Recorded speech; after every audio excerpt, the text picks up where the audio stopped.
Hey, what is up, YouTube? So I just finished installing this Hellwig kit to reinforce the frame. There is a few videos that I found on YouTube that show you pretty much how to install it. A lot of them don't really cover the transmission mount, but I did find a few that if you specifically search Hellwig transmission mount, it kind of covers it. Those videos do enough to get you started, but I'm going to go ahead and cover some things that you want to pay attention to that you don't want to screw up. That way you end up having your kit installed correctly the first time, because it is a little bit confusing. So let's go over it. All right, so the first thing I did when I was installing this kit right off the bat, you're gonna take measurements from where your body bushings go. You're gonna measure from there here, write that down, from there to the corner one, write that down, and then from there to this one. Now if you have an old chassis, and definitely if you're in the East Coast, chances are you got rust in them. For example, like this one was rusted out, and I had rust on a bunch of different holes, because this frame, even though I'm in California, this frame is from the East Coast. So they have this kit where you could actually cut out the hole even bigger and weld these in. It's the same thickness as a frame, and then you weld them in, grind them in, or you cut the hole out bigger, put these in there, weld them in. You should run them flush, not on top. So like on these here, I did put them on top because I had like a lot of clearance here and I wanted to take up some of that space. But you should put them all flush and weld them flush. Now the link for these, I got them from Summit. I'm gonna put the little link right there, or not the link, but the picture of it, so that way if you guys have the issue, you guys can order them right here. So that's the first thing you want to do. You want to make sure that your holes for your body bushes are good, because you want those measurements to be accurate. So you should measure from center to center of the hole, but I just hooked it on to the hole, and then I measured to the edge. So for example, this one was at 80 inches. I did the same thing to that one. So if you do that, you should have about the same measurement. That tells you that your frame is square. And then here, you'll measure from here to here. That way you can tell if the frame moved any when you heat it up, because you're gonna do a lot of welding right here. So the next thing you're gonna do is you wanna brace the frame before you do any kind of cutting or any kind of welding. All right, so once you got your measurements from body bushing to body bushing, you're gonna go ahead and write those down. Next thing you're gonna do, the first piece you're gonna install looks kind of like this. Obviously it's installed, so I don't have the exact piece. But right here on your stock frame, you're gonna see this comes out a little bit and then goes back in. So when it comes out, say up to here, it also has a stock bracket from here to the bottom.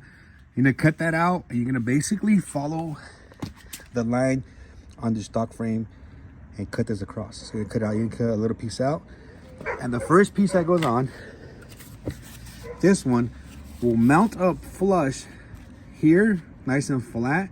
And you want to make sure you line up these two to their corresponding locations. So you see this angle here, that's gonna be this angle here. Now when you install this piece, it is very important that you install it, let me see, perfectly straight up like that.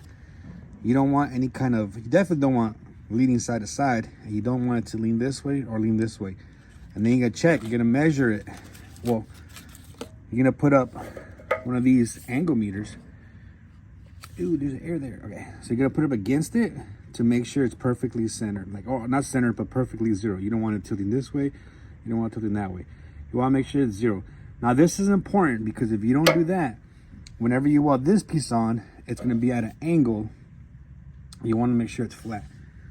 Another thing I forgot to mention is, before you even start, you want to make sure that your frame is flat. Or yeah, flat. You don't want it leaning one way or leaning the other way. You want to make sure it's perfectly flat.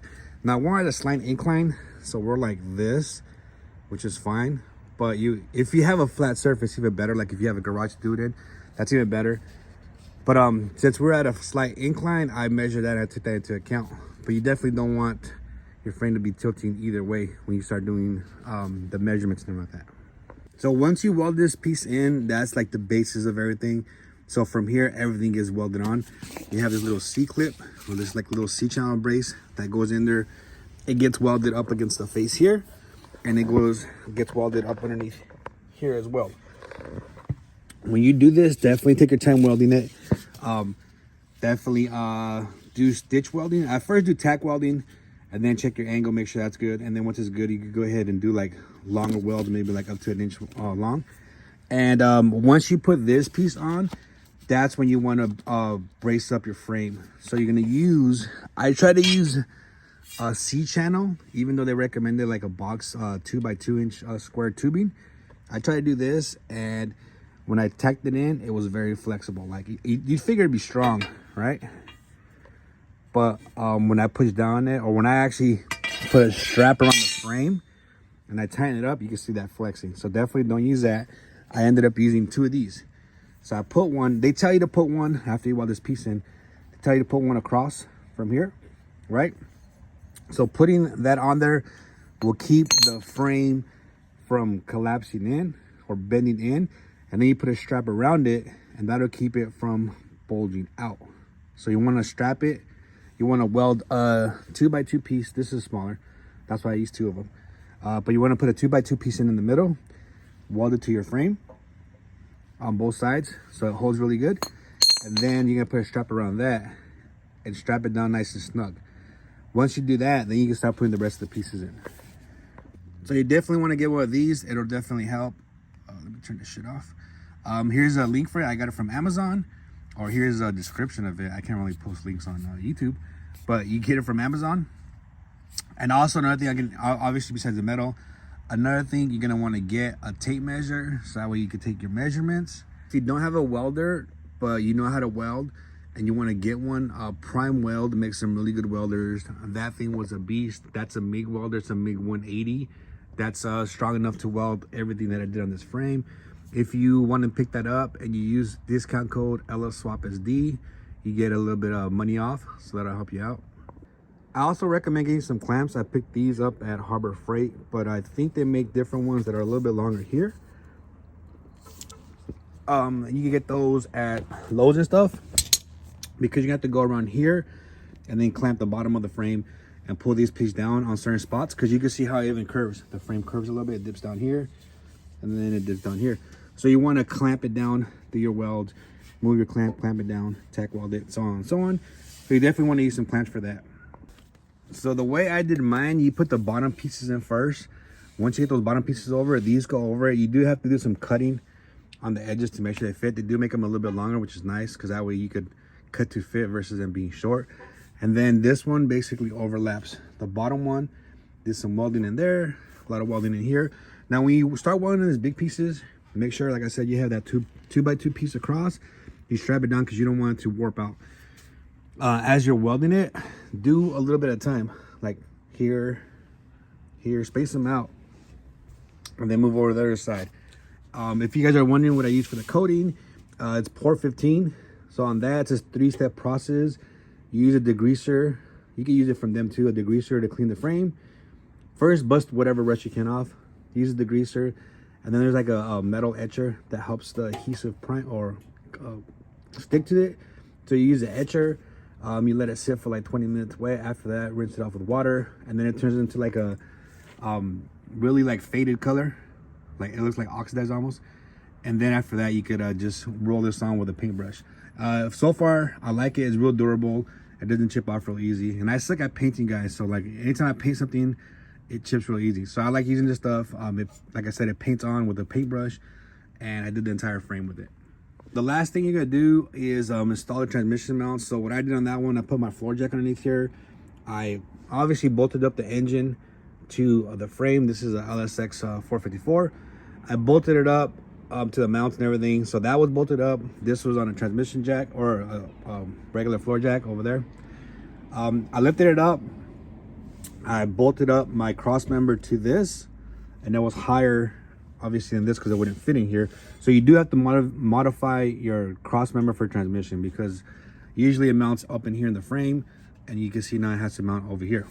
So I jacked it up, bolted this to it, went from here, measured the frame and put it in the center, and then I put the center of the transmission here, so I had to move it side to side, bolted it up, and then I was able to figure out where to cut. This is the G-force cross member, and I had to cut about like that much off of it. So once I lined it up there, the first thing I did was I cut these off, the tabs off, Then I was able to put the tabs on kind of where I want them. And then from there, I saw how much longer this was. And I kind of eyeballed it, cut it. And then on the other side, I measured the same distance. So I cut off, I think it was like 4 inches here. Don't quote me on that. So like, no, it was 5 inches. I measured from here, from the edge here, 5 inches. 5 inches, draw a line, cut it. Same thing on this side. Then I re-welded these back to here and put it on. Obviously, you're gonna tack weld stuff. Make sure everything fits before you do a permanent weld. So I did that. So once you get where you want to install the transmission at, once you see where it's sitting at, it's bolted on here and it's sitting here, then you put these on. So once I got the transmission bolted in here, I lined these up and I tack weld them in.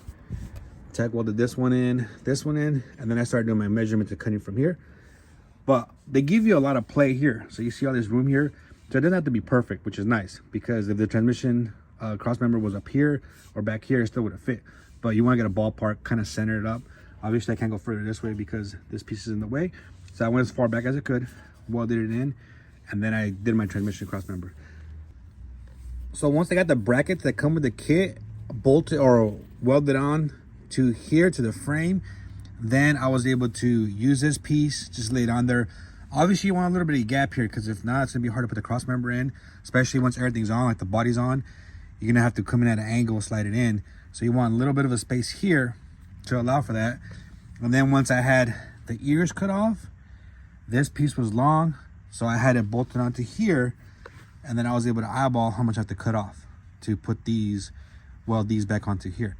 Once I bolted this, and before, well, actually, I tacked these on here. After I cut this, I tacked these back on here on both sides. I bolted it on here, and then I took measurements from the frame here. Let me go and tape measure real quick to show you how I did it. It's just hard to do with one hand. So I took, dang it.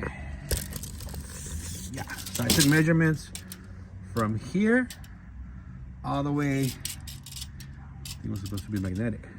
So like from there to here, and I evened it out. So whatever measurement I got here, I made sure it was the same measurement from here to there. That way I could tell that the cross member was sitting flat, right? Evenly spaced. Once I got that down, then I was able to drill the holes. These don't have holes. So once you get this lined up, and you have this perfectly at 90 degrees from the edge, then you want to mark your holes, drill your holes. So I did one at a time. I drilled a hole, bolted it down, and then I measured to make sure nothing changed. So I measured from here to there, from here to there, and then I drilled the other hole and bolted it down. Now you will have a little bit of play, so you can move it back and forth. And then obviously in here, I centered that in the middle, so it's got like little slots, so the motor mount can move forward or back. So I centered it in the middle, so that way I have play both, or I have slack either way if I need to move it back and forth. And then I bolted this one down, and then I did the final 2 bolt holes there and there, drilled them out, used some class 10 metric bolts. If you're gonna use standard, make sure you use like grade 8. Then after that, that's it. Everything was completed. We're done.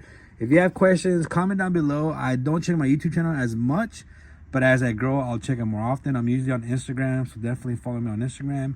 And I'm also doing a giveaway here on YouTube for a charcoal canister. So those, if you guys don't know what they are, they hook up to your fuel tank on the vent side and absorb all the fuel vapor smells. So that way you're not sitting in your classic car at a stoplight smelling all the gas coming out of your fuel tank. I'm doing a giveaway. Definitely check that out. There's 2 videos that you have to like, comment, and share. And check out my YouTube channel. It's the ones where I go to Cars and Coffee. There's instructions on there. If not, there's more detailed instructions on my Instagram. But if you guys have any questions, definitely comment down below. Let me know. See you guys in the next video.